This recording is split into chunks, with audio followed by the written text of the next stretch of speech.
Argentina referee কিনে, FIFA কিনে, বিশ্বকাপও কিনে, এমন ন্যারেটিভ ছড়ানো হয়েছিল পুরো বিশ্বকাপ আসর জুড়ে। কিন্তু আজ আপনাকে ফাইনাল ম্যাচের রেফারি নিয়ে বেশ কয়েকটা ভিডিও দেখাবো। এই যে ভিডিওটি দেখুন, লিওনেল মেসি বল নিয়ে সামনের দিকে মুভ করতে যাবেন, ঠিক সেই সময় পেছন থেকে স্পেনের খেলোয়াড় অ্যালেক্স যেভাবে কনুই দিয়ে লিওনেল মেসিকে আঘাত করেছিলেন, এটার ওজন আসলে কতটা ছিল আপনি বলুন তো।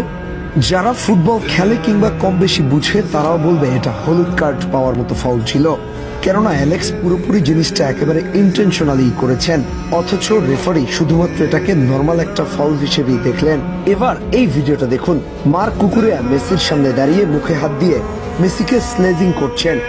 এই যে কুকুরেয়া মুখ ঢেকে কথা বলল, অভিযোগ দেওয়া সত্ত্বেও রেফারি সেটিকে আমলে নেয়নি, একবার ভিআর চেক করারও দরকার মনে করেনি।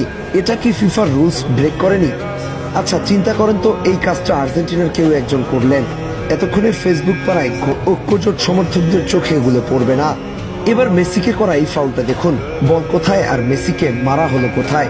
আচ্ছা এই ধরনের ফাউল কি হলুদ কার্ড দেখার যোগ্য ছিল না, নাকি সেদিন